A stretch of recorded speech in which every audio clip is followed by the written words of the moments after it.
Então, os ídolos dos tempos atuais, quem sabe você pode dizer, não, eu sou cristão evangélico, eu não tenho imagens de escultura dentro da minha casa, eu não me curvo a elas. Mas este não é o único ídolo. Então, se nós tivermos aí amuletos sagrados dentro do nosso lar, por exemplo, a própria palavra de Deus. Há pessoas que usam a palavra de Deus como um ídolo, que é o quê? Se a Bíblia estiver aberta dentro do meu lar no Salmo 23, nada vai acontecer. Se a palavra de Deus estiver aberta no Salmo 91, nada me acontecerá. Ou seja, a Bíblia é um amuleto.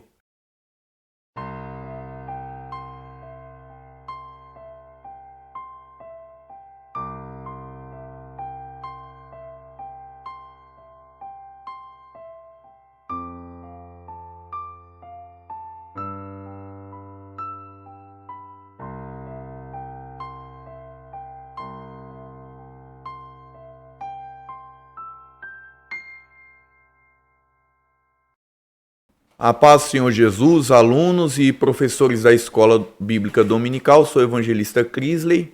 Vamos seguir aí nesse segundo trimestre do nosso ano de 2023 com esse tema tão atual aí, que nós iremos continuar tratando da família. Lição número 4 hoje nós vamos falar sobre ídolos na família.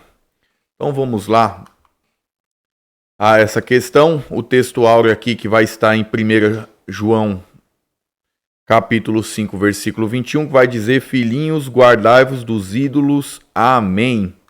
A verdade prática também que vai dizer assim: a adoração a ídolos implica priorizar tudo aquilo que se coloca no lugar de Deus. A leitura bíblica em classe aí nós temos dois textos que vai ser a base da nossa aula, na nossa pré-aula e da aula de cada um aí dentro da sua escola, que vai ser em Gênesis 31, do versículo 17 ao 19, do 33 ao 35, e Juízes, capítulo de número 17, versículo 1, e depois versículo 3 até o versículo de número 5. O professor e o aluno da Escola Bíblica Dominical tem que ficar bem claro, né, os objetivos aí, eles precisam ser alcançados para que possamos ter êxito na nossa proposta em classe. O objetivo número 1 é apresentar o contexto no qual Raquel furtou os ídolos de seu pai Labão. 2. Explicar o cenário político-social de Israel quando Mica abraçou a idolatria. 3. Alertar acerca dos perigos da idolatria no seio familiar do povo de Deus. A introdução ela diz assim, temos nesta lição duas histórias distintas que relatam a convivência com a idolatria dentro de casa. No primeiro caso temos Raquel, a mulher de Jacó, que sabia que seu marido servia a Deus de seus pais e que ele era poderoso, invisível e não precisava de ídolos de sua imagem. Entretanto, Raquel achava-se insegura quanto ao seu futuro, sentindo-se injustiçada pelo seu pai, que não lhe deu nenhuma herança nem a ela, nem a sua irmã Leia.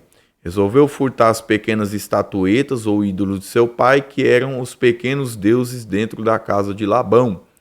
O segundo caso é o de Mica, um efraimita que viveu no tempo dos juízes em Israel e que, unindo-se aos danitas, fabricou ídolos e construiu um santuário para eles em sua casa. Nesta lição veremos as consequências da idolatria dentro de uma casa. Então aqui nós vamos continuar, nós vamos migrar aqui dois textos, um a qual nós vamos falar em Gênesis, o outro a qual nós iremos para o livro de Juízes, que vai mostrar duas questões de ídolos aí. Nós vamos ver no decorrer da lição, da pré-aula de hoje, que os dois parece até ter o mesmo contexto, a mesma situação, mas nós iremos enxergar aqui essas duas situações, a de Raquel aqui dentro da tenda, pegando os ídolos de seu pai, e aqui Mica e os ídolos em sua casa de uma outra forma aí. Pode até parecer a um primeiro evento, primeiro momento, que sejam duas situações muito iguais, mas contextos históricos e culturais vão nos mostrar aí que são duas situações um pouco diferentes uma da outra. E isso é necessário que o professor da escola bíblica, você aluno que estará aqui acompanhando esta pré-aula, você possa trazer este assunto dentro da aula, né, apresentado ao professor e o professor aos alunos, e que isso seja conversado e tratado aí, pois a escola dominical não é um monólogo do professor aos seus alunos, e sim uma grande um grande meio aí para se trazer ideias e aprender dentro da palavra de Deus. Então, nosso primeiro tópico, primeiro texto, fala os ídolos encontrados na tenda de Raquel, a fuga de Jacó e sua família para a terra prometida. Depois de muitos anos de trabalho para o seu sogro Labão, tendo prosperado muito, Jacó resolveu voltar à terra de seus pais. E em função de ressentimentos que existiam entre ele e seu sogro, e não vendo a possibilidade de liberação para viver sua própria vida, Jacó resolveu fugir das terras de Labão, sem falar nada a ninguém. Quando foi descoberta sua fuga, Labão e seus filhos resolveram ir atrás dele para fazê-lo voltar. Então aqui nós vamos enxergar a história. Todos sabem, o estudante da Bíblia, que a pretensão de Jacó desde o início ali para trabalhar para Labão era se casar com Raquel. Trabalha-se 7 anos intencionados para conseguir esse objetivo, e quando foi se cumprir o casamento ali, foi dado Lia ao invés de Raquel, pois Raquel era mais velha segundo o pensamento de Labão, e assim Jacó foi enganado, dando-lhe ali a segunda oportunidade de trabalhar mais 7 anos para que ele pudesse se casar com Raquel, e assim acontecendo. Após isso, nós vamos ver uma série de trabalhos de Jacó, onde ele vai trabalhar. Dentro do seu trabalho, até mesmo Labão vai enxergar que o Senhor o prosperava dentro de todo o trabalho que ele fazia ali para o seu sogro Labão. E por isso Labão tinha ali Jacó ali como um grande abençoador das suas posses, né? Como se fosse uma espécie de amuleto, como se fosse alguém que trazia determinado bênção e prosperidade para a vida de Labão. Então, assim, a intenção de Labão aqui era que Jacó continuasse próximo a ele, para que assim ali pudesse lhe trazer, podemos dizer assim, lhe manter próspero dentro de tudo que Jacó executava. Então, essa fuga de Jacó para viver os planos de Deus para a sua vida ali, vai ali trazer ali dolo, né, na visão de Labão para ele. O texto 2 fala: Labão descobre o furto dos seus ídolos domésticos.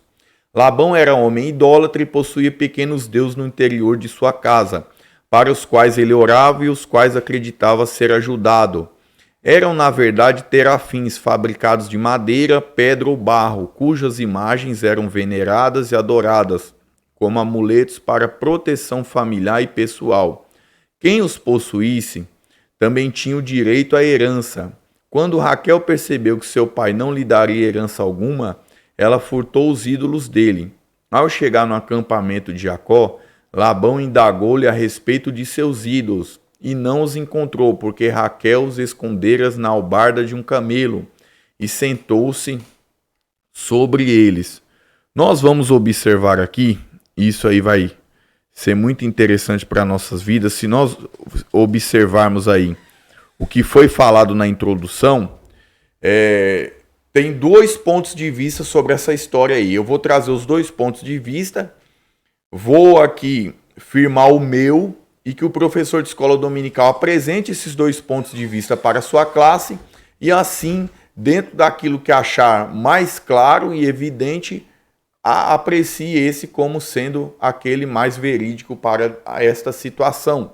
Então vamos lá. O primeiro ponto de vista que já foi nos trazido na introdução, dando a entender aqui que Raquel ela vai trazer a idolatria para dentro da tenda de seu marido aqui, Jacó no caso. Essa é a primeira visão aí que muitos têm sustentado há muitos anos. Isso é retratado em alguns cenários, por exemplo, em filmes, em novelas com temática bíblica, em séries e demais situações, aí, em pregações e até mesmo ensinamentos. Essa é a primeira visão, que Raquel aqui estava trazendo idolatria aí, pois ela viveu toda a sua vida com seu pai, acostumada com aquele tanto de Deus, né? Aquele tanto de ídolos que pertenciam à sua família há muitos anos, os ídolos do lar, como era dito. Então ali ela, quando vai embora, ela decide levar determinado ídolo ali, que era o terafim, juntamente ali com seu marido Jacó. Segundo ponto de vista, vamos lá.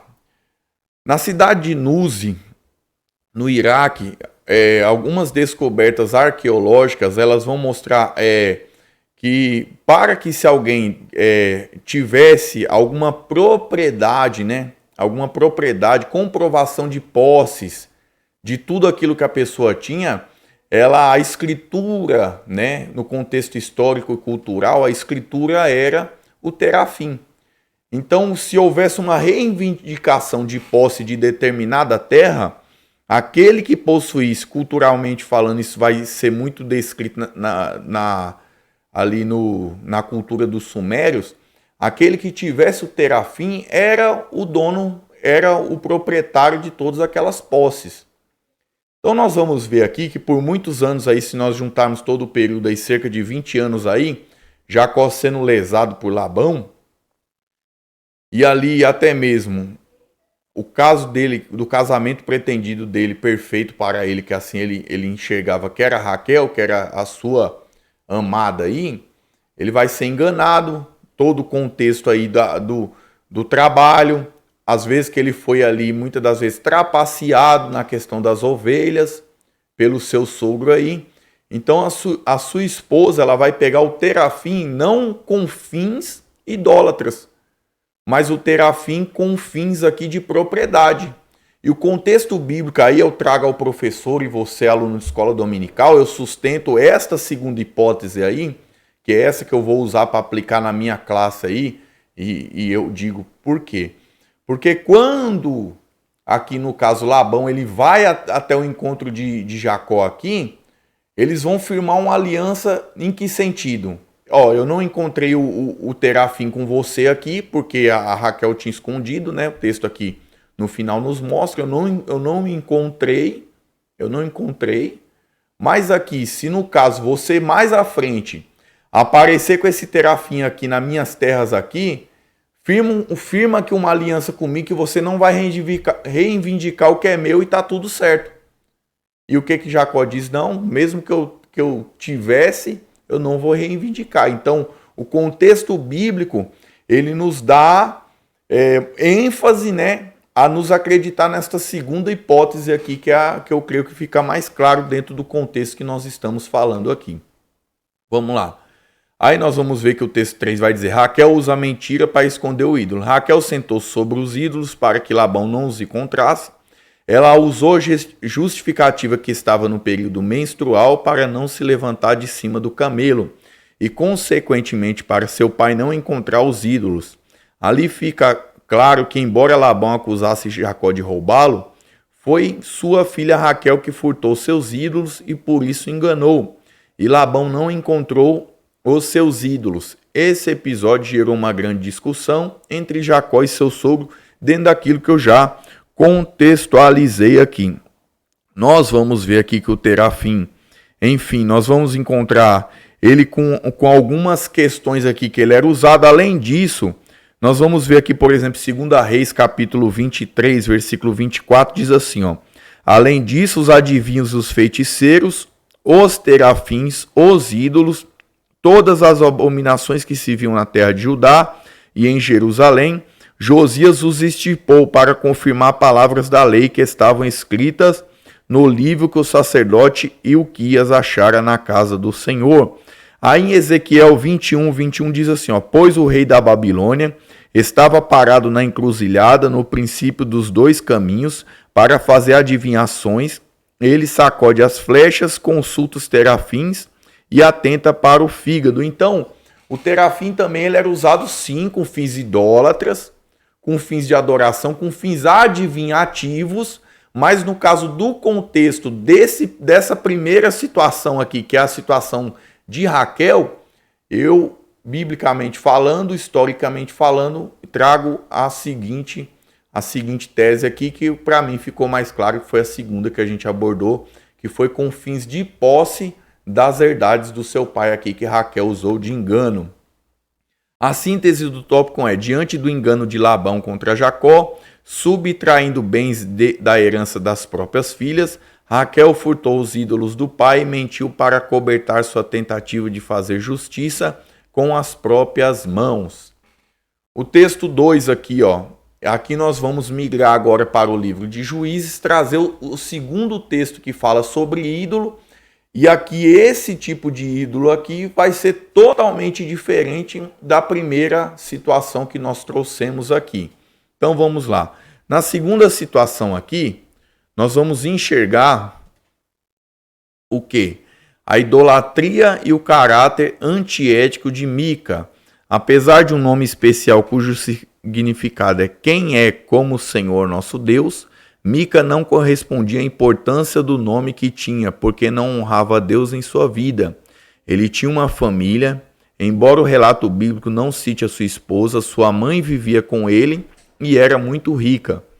O povo que vivia na região montanhosa de Efraim tinha se corrompido por causa da idolatria.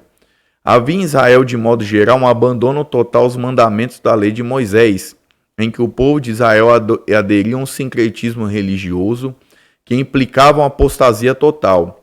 Além do abandono da lei do Senhor, as famílias começaram a adotar esse sincretismo religioso dentro das suas próprias casas, admitindo ídolos caseiros para os quais faziam culto e adoravam com o objetivo de obter favores materiais. Os valores morais e éticos foram abandonados e Mica era fruto dessa corrupção moral. Por isso não foi difícil para ele roubar a própria mãe. Então esse segundo texto aqui, nós vamos ver este homem conhecido como Mica, e ele vai viver no contexto aqui, mais uma vez, irmão, o estudante da Bíblia, professor da escola bíblica dominical.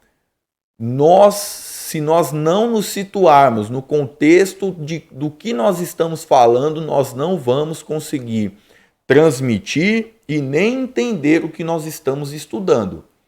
Então aqui esse contexto nós estamos dentro do livro de Juízes, o livro conhecido como o livro das derrotas, pois aqui o povo de Israel já tinha alcançado a terra de Canaã, mas vivia dentro dessa terra uma grande apostasia, uma falta de... E aqui nós vamos entender o contexto que vai nos mostrar o quê? Que o desconhecimento de Deus trouxe o quê? Uma anarquia moral e religiosa dentro do povo, porque cada um achava que a maneira que estava servindo a Deus era correta, ou seja, os meios a quais não importava, ou seja, os meios que as pessoas adotavam para adorar a Deus, na visão pessoal de cada um, nos deixa bem claro que eles entendiam que os meios não eram errados. Pois o fim, ou seja, os objetivos finais eram quais? Adorar a Deus. Então, era uma adoração muitas das vezes aqui, em vez de ser numa verticalidade, era uma adoração horizontal, ou seja, ela alcançava tudo que estava à sua volta, mas não tinha a direção correta, que era a direção de alcançar ao Senhor aqui. Então este homem da tribo de Efraim, como aqui parece que era um caso recorrente, comum, né? Ele vai ali montar ali um grande oratório dentro da sua casa ali, né? Um grande altar de diversas divindades ali, inclusive o Terafim aqui que tinha a sua segunda função que nós falamos, que era o quê? A função de adoração, a função de um Deus. Então aqui dentro dessa questão aqui, havia uma função religiosa aqui, que ele acredita, né, que todas as bênçãos que aconteciam na sua vida com aqueles terafins, era o Senhor confirmando que aquilo que ele fazia estava correto. Então o segundo texto faz aqui, ó, a abominação de Mica. Mica havia construído em sua casa um santuário para pequenos deuses, ou seja, terafins. A escritura diz, e tinha este homem Mica uma casa de deuses, e fez um éfode de terafins e consagrou um de seus filhos para que lhe fosse por sacerdote. Mica havia roubado a própria mãe sem que ela soubesse. Ele levou consigo 1.100 ciclos de prata, equivalente a 13 quilos do metal. Visto que sua mãe não sabia o que era que o seu próprio filho, quem a furtara, ela lançava maldições sobre o ladrão. Temendo sofrer com a maldição da mãe, Mica foi à casa dela e confessou seu pecado e a restituiu completamente todo o dinheiro. Porém, ele restituiu aquele dinheiro à sua mãe, ele restituiu o seu dinheiro completamente, porém, aquele dinheiro porque ele traria maldição, tomou parte do dinheiro e deu ourives para que fizesse imagem de escultura para a casa de Mica. Então vamos lá. Nós vamos ver uma pessoa aqui religiosa, mas ao mesmo tempo com caráter deturpado e desviado, pois este homem vai roubar, né? Ali vai furtar a sua própria mãe, equivalente aqui a 13 quilos de prata, e nós vamos ver aqui que dentro do contexto histórico e cultural era um valor muito elevado. Ele vai roubar a sua própria genitora, e quando ele entende ali que sua mãe estava praguejando o autor do determinado furto, o que acontece? Ele, como um sincretista, como podemos dizer assim, como um supersticioso, ele vai temer. Então ele fala, ó, eu te roubei, eu lhe furtei, está aqui, estou lhe devolvendo, né? Para que seja retirado.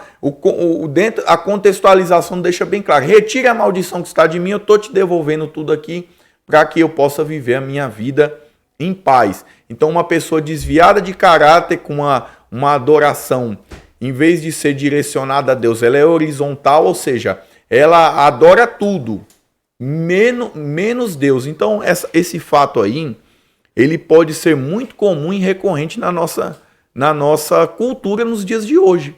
Quantas pessoas que elas direcionam a adorar a Deus, ou seja, o desejo da sua adoração é alcançar a Deus, mas no caso as suas atitudes, a sua forma de adorar, ela não se direciona vertical, mas pelo contrário, é horizontal. Os seus cânticos, as suas ações, as suas atitudes, a sua forma de agir, ela adora tudo, menos Deus. Lembrando que ídolo é tudo aquilo que ocupa o lugar de Deus no nosso coração.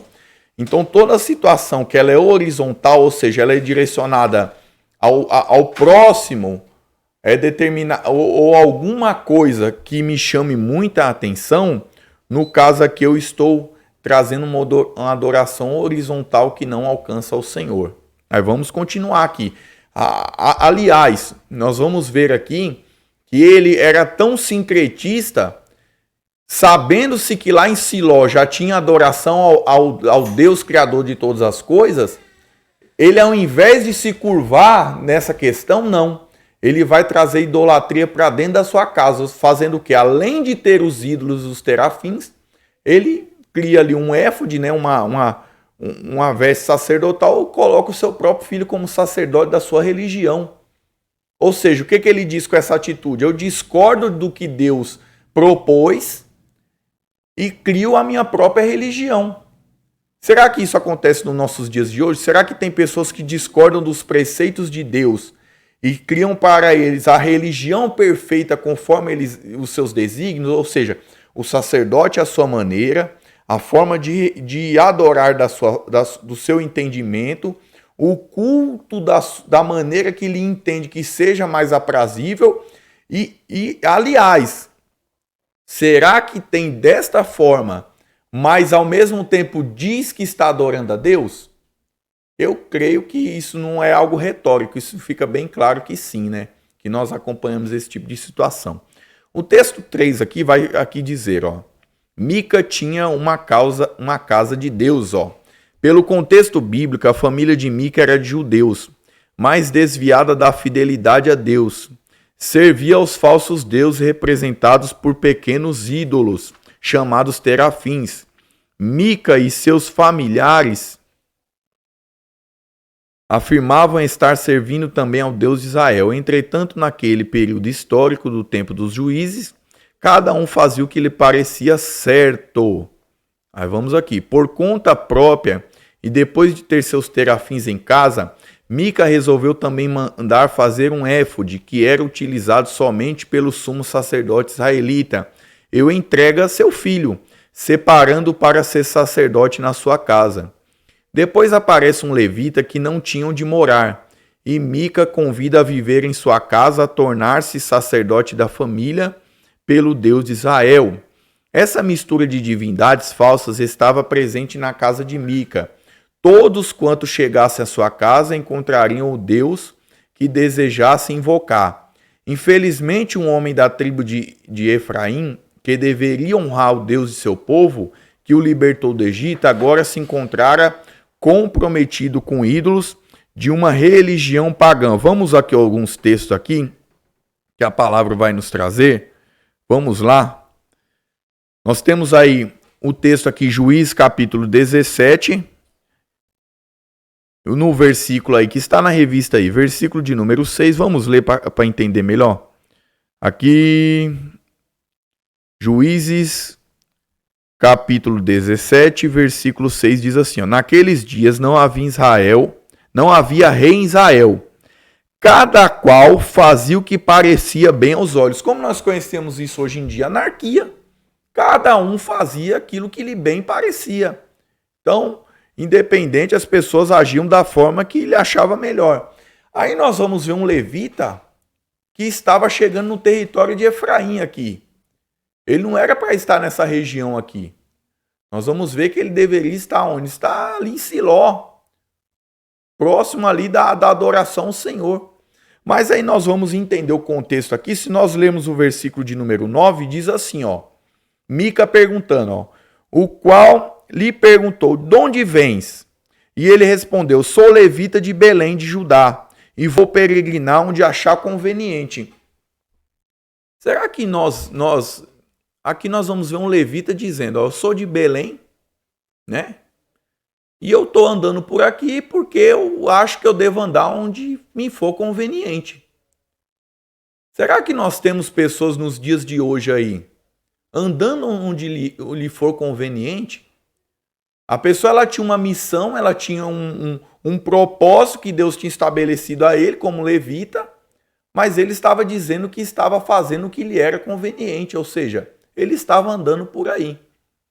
Será que nos dias atuais nós temos pessoas assim, fazendo o que lhe é conveniente? Pessoas a qual Deus escolheu para determinadas funções, que estão fazendo da sua forma? Essa que é a questão. Então aqui era um homem que era escolhido por Deus, mas estava fazendo as coisas da sua maneira. Quantas igrejas são abertas diariamente porque pessoas discordam dos seus pastores locais? Porque são como esse levita aqui, que fazem as coisas conforme lhe é conveniente. Quantos conflitos de ideias nós temos hoje no meio cristão? Aonde há discordância, ou seja, andarão dois juntos porventura se não estiverem de acordo? Não andam, porque um dos dois é mais fraco e não conseguem entender que a obediência é melhor do que qualquer sacrifício. Então aqui o levita ele vai estar andando, ele encontra esse homem religioso chamado Mica e ele vai aqui receber uma proposta. Ó, eu vou te pagar aqui 10 moedas de prata por ano, vou te dar essa veste sacerdotal, você vai ser o sacerdote da minha religião. Olha só que interessante. Fica muito claro, eu não preciso nem usar nada subjetivo para mostrar que essas coisas acontecem nos dias de hoje. Fica comigo, dirige a minha religião, mas essa religião minha aqui, ela adora a Deus, sim. Porque até se nós formos ver aqui o versículo de número 13, por exemplo, desse capítulo 17, Mica vai dizer, ó, ele vai chegar ao ponto de dizer assim, ó, então disse Mica, agora sei que o Senhor me fará bem, porquanto tenho um levita por sacerdote. Ou seja, ele estava cheio de ídolo dentro da sua casa, cheio de imagens esculturadas, só que ele dizia, ó, agora eu sei que Deus está comigo, porque me colocou, o acaso me colocou um sacerdote na porta da minha casa. E agora ele vai ser o sacerdote da minha religião, só que essa minha religião, ela adora a Deus.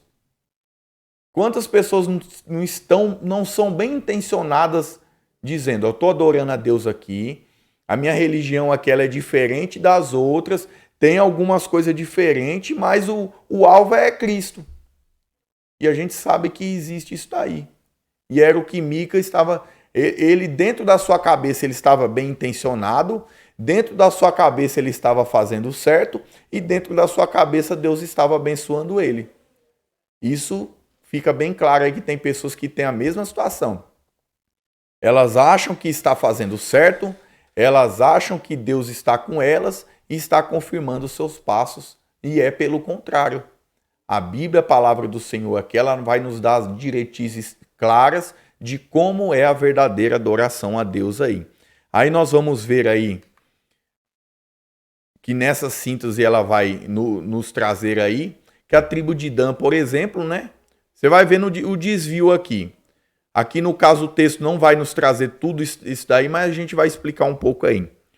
Nós vamos ver aqui que no caso, a tribo de Dan, o território destinado a ela aí seria na região sul, né? Ou seja, mais abaixo aí do território de Israel.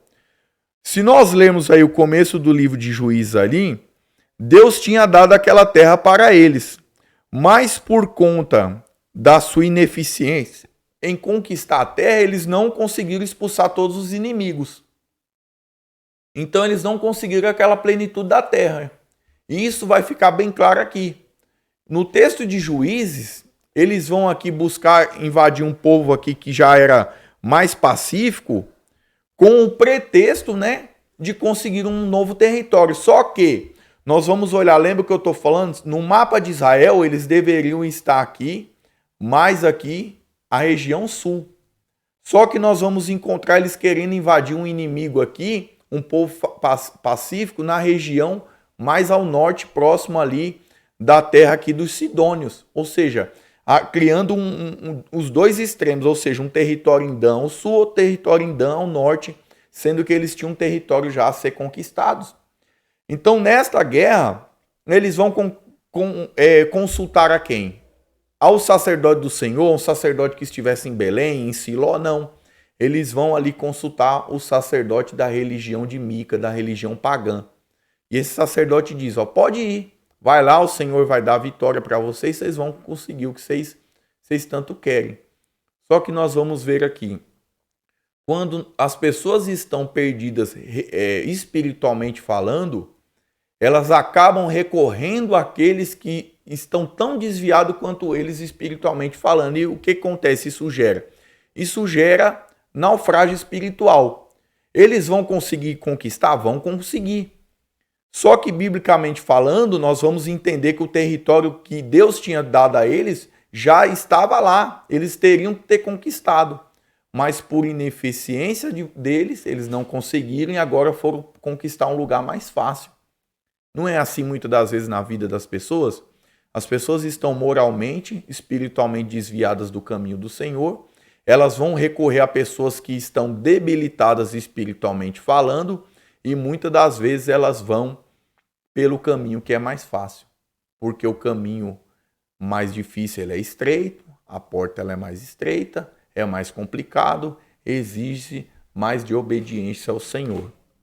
A síntese do tópico 2 diz, imerso em um período de abandono à lei de Deus e em sincretismo religioso em Israel, Mica comete uma série de abominações enraizada na idolatria e no politeísmo pagão.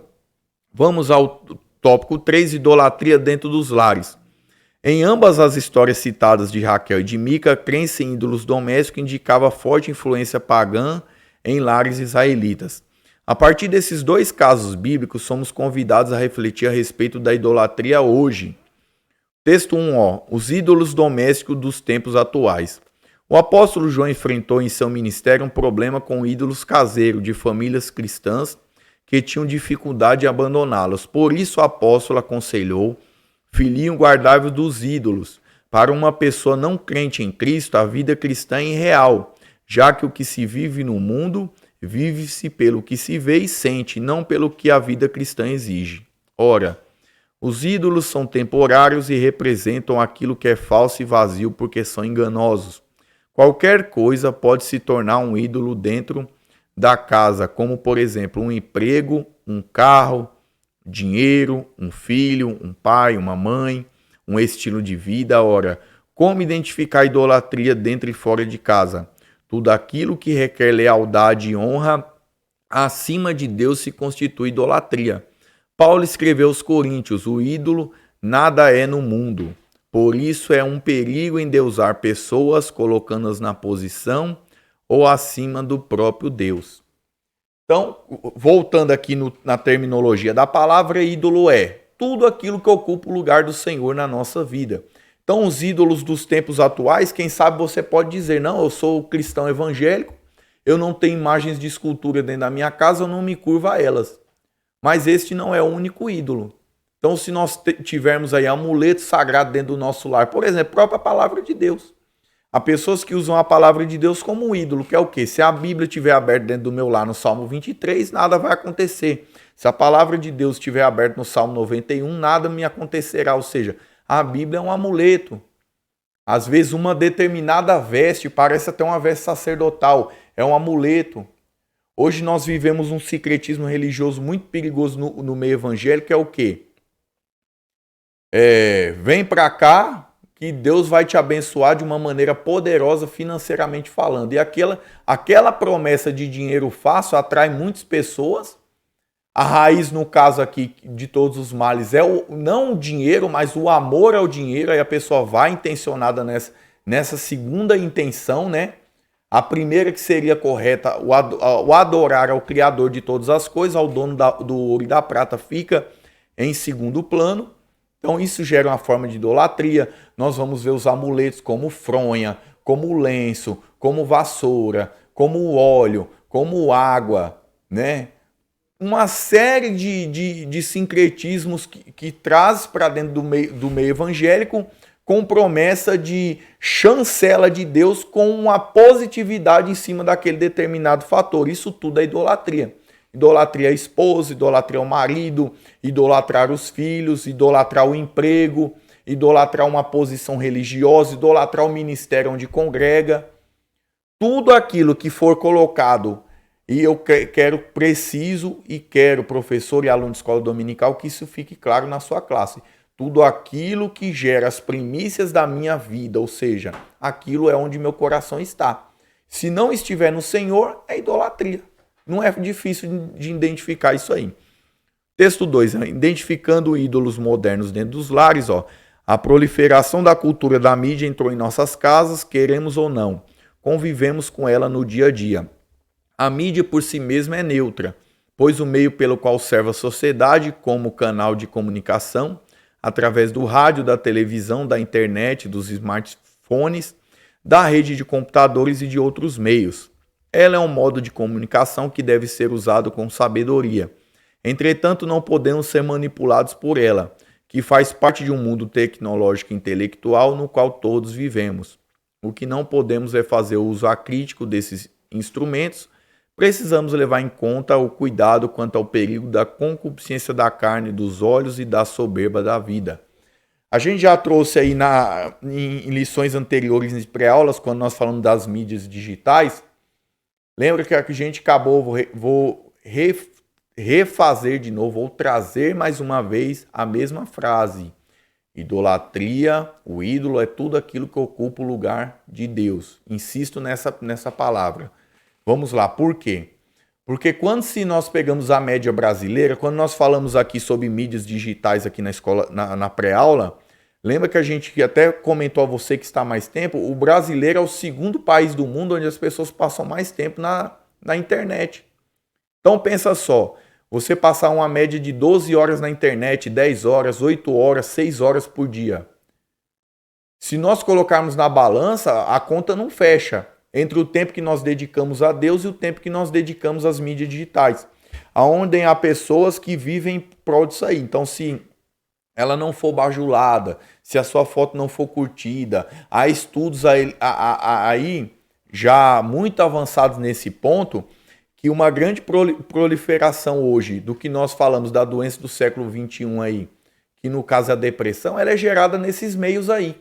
Isso pode entrar dentro da igreja? Pode, se a espiritualidade estiver baixa e em alta tiver a fuga a esses outros meios de convivência social, ou seja, uma convivência aí que nós hoje vemos que é uma convivência virtual, isso tira o quê? Tira a interação humana, esfria as pessoas, humanamente falando, ou seja, os relacionamentos não são claros, e isso daí também é uma forma de idolatria, ou seja, um tempo dedicado muito mais a nós mesmos, porque a idolatria é muito mais baseada no nosso eu, no ego, ou seja, o que me atrai mais?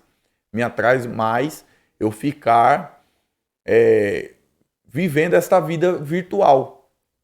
Então, se eu dedico mais a mim, ou seja, se eu sou amante de mim mesmo, isso é uma forma de idolatria. O narcisismo é uma forma de idolatria.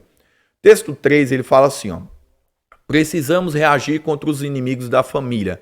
Jesus disse em seu sermão da montanha: vós sois o sal da terra, e se o sal for insípido, com que há de se salgar? A igreja é o sal da terra e por isso é a única instituição da sociedade capaz de evitar a corrupção dos nossos valores morais e espirituais. Para preservar a família atacada pelo vírus infeccioso do sistema mundano, é preciso quebrar os ídolos domésticos que roubam o lugar de Deus na vida familiar. Uma coisa que não pode faltar, nós temos que lembrar disso, é o culto doméstico. A igreja, ela não é dentro do templo, irmão. A gente tem que pensar assim. O templo é uma extensão da igreja. Então, tudo que acontece no meu lar, eu vou levar para o meu culto. Então, se dentro do meu lar as primícias são o Senhor, eu vou levar isso aí para a igreja. Nós temos que lembrar que a família, não só dentro da esfera religiosa e espiritual, mas também moral da sociedade, ela é o quê? É a célula matriz da sociedade. Então, se a família vai mal, a sociedade vai mal, a igreja vai mal, a sua vida não vai bem. Então, a maior luta do inimigo é o quê? Destruir a família.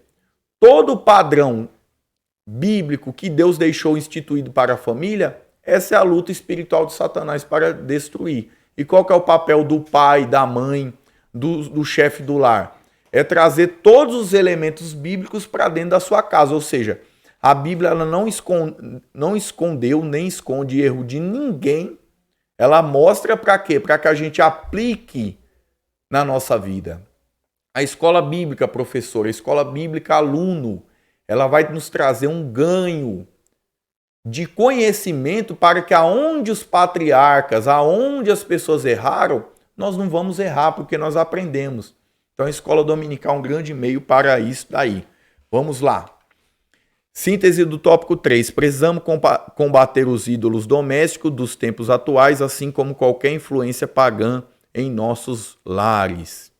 Conclusão, precisamos investir na família, criando barreiras espirituais e morais no seio dos lares para salvar nossos filhos e prepará-los para uma vida cristã sadia que glorifica a Deus. Por isso, os ídolos da atualidade precisam ser retirados do nosso meio, para que não venham roubar o lugar de Deus em nossas vidas. Deus abençoe você que chegou até aqui, professor, aluno da Escola Bíblica Dominical. Faça humildemente um pedido.